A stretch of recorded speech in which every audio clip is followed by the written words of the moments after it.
Lord Rama did not put up a board highlighting his name, and neither Lord Krishna did any such thing in order to make his name immortal. Even Lord Buddha did not put up any such display board, but still he lives on. Every one among us remembers his name. He is still alive amongst his disciples, spread all over the world in over 27 countries. His body died, but he lives on, and you too can live on through the medium of sadhana. Even Rama accomplished sadhanas, living for 13 years in forests with yogis and ascetics. Krishna accomplished sadhanas in the hermitage of Guru Sandipani. Lord Buddha lives on through the medium of sadhanas. Lord Mahavira lives on. Shankaracharya, Goraknath, all live on, and even you can become immortal through sadhanas.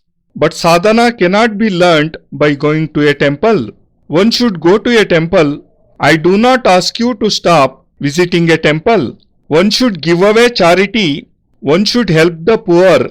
One should listen to preachings. One should earn money, because all these things are necessary for a householder. But through them you cannot live till eternity. Through them you cannot attain joy, and you cannot achieve totality of life. And if there isn't totality, then your life is imperfect. The only way to it is sadhana. Sadhana is something distinct from preaching and from mantras. If you keep chanting Hare Ram, Hare Krishna 2000 times daily, if you say that devotion means just praying before God, then it is not so. It is not necessary that He will appear before you. You may pray as much as you wish. A beggar approaches you and begs for alms in a humble voice, with his eyes filled with tears, and says, I am hungry, my children are starving, please give me some money. If your heart fills with pity, you shall give something to him, otherwise you won't. It all depends upon you. But if a person comes before you and threateningly says to you, I am hungry and I want 5 rupees at all cost, you will think that it would be better to give him something, and you do so. When you are devoted, then it is not necessary that your devotion would be so deep that God would surely grant totality to your life. But in sadhana, you are sure to achieve success. It cannot happen that you perform a sadhana and do not achieve totality of life. And it cannot happen that deficiencies fail to be removed from your life. When can we do sadhana? Sadhana is only possible when all the deficiencies and shortcomings of your life are removed. If you are starving and have no food, then you cannot concentrate even if you sit down with your eyes closed. Once there was a very tyrannical king who was very cruel and despotic. One day he called 5 Muslim and 5 Hindu priests and asked them, What is God like? What is the form of your Allah? The priests replied, What do you ask? What is the form of God? How should we tell you? Well, Your Highness, God can be in the form of Rama with a bow and arrow in his hands, and he may be like Krishna with a flute in his hand. The king said, No, God must be but one. He cannot have 50 forms. What you speak of are different forms. Tell me, what is God like? The priest said, We have told you that He has different forms. God may be with a flute in his hand or with a bow and arrow in his hand. God may also be in the form of Durga, Bhavani, Jagadamba, or a form with 8 or more hands. The king persisted, No, this cannot be. All of you tell me, what is God like? What is his actual form? He must be one, for Brahma is one. But none of the priests could satisfy the king, and all of them were put into prison. They were given only water to drink, no food was given. One day passed. The Muslim priests started praying to Allah. The Hindu priests prayed to Rama and Krishna. Thus, 2 days passed. All of them were worried as to what would happen to them. They kept praying. The next day, they forgot their prayers and started to worry when they would get some food.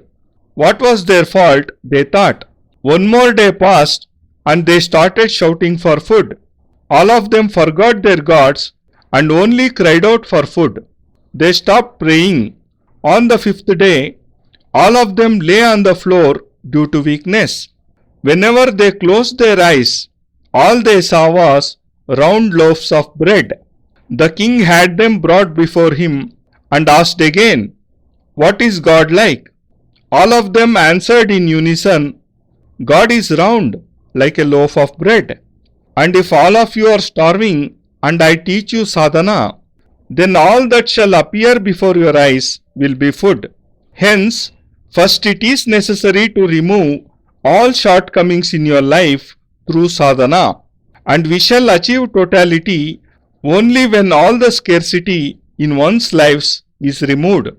This is necessary, for we are just householders. If we had been ascetics, then it would not have mattered. If I had been an ascetic, I would have said to you, leave your house, come with me to Haridwar. You would have said, Your Holiness, you are an ascetic, it is fine with you to say so. But I have a daughter and have to get her married first. You have no daughter. What do you know of worldly responsibilities? And all this is true, for an ascetic cannot know all this. He cannot understand the responsibility of having a daughter. He cannot understand all the problems faced in a family life. Only you can understand all this. An ascetic does not know what hunger is, because wherever he goes, people offer food to him in devotion. The ascetics are healthier than us, while we have to struggle for food. Their cheeks are full, while ours are sunken. No ascetic has to go hungry, while we always have to worry about food, clothing, and all other tensions which fill our life. This is because they do not have to struggle for food. They get it free, while we have to toil hard, and then too we manage to earn just enough to fill our bellies. Hence, sadhana is a process of removing all the shortcomings of life. If you are ill and I ask you to accomplish a sadhana, then you cannot carry it out. How can you do penance when you can't even speak out due to incessant coughing? If you do not have a son, you cannot accomplish a sadhana because you shall always be worried about having a child. If you have a daughter of marriageable age, then too you won't be able to concentrate your mind. If I ask you to go and meditate closing your eyes and you have a quarrelsome spouse, then as soon as you sit down in meditation, she will start shouting at you. I told you, he can teach nothing. Of what use is all this sitting with your eyes closed? Why don't you go to the shop? This is why all problems of life should be first sorted out. The verse which I had recited in the beginning means that a guru must help in removing all the problem from one's life through sadhana, and he is a guru only if he is able to do so. Those who just preach and leave are not gurus. Preaching is just a means to earn a living, because if I preach before you, you shall offer 5, 10, 20 rupees. And if you offer 200 or more rupees daily, then I shall earn at least 8,000 rupees in a month, which is even more than what a collector earns. I do not have to work while you have to sit in your shop all day long. I will give a discourse, speak a few words, and will earn 8,000 rupees. But this way your problems will not be solved. Such a person, in fact, cannot be a guru. Guru is someone who can understand your problems. Guru is one who remains with you through all ups and downs of life. Guru is one who explains such sadhanas to you through which all your problems can be solved.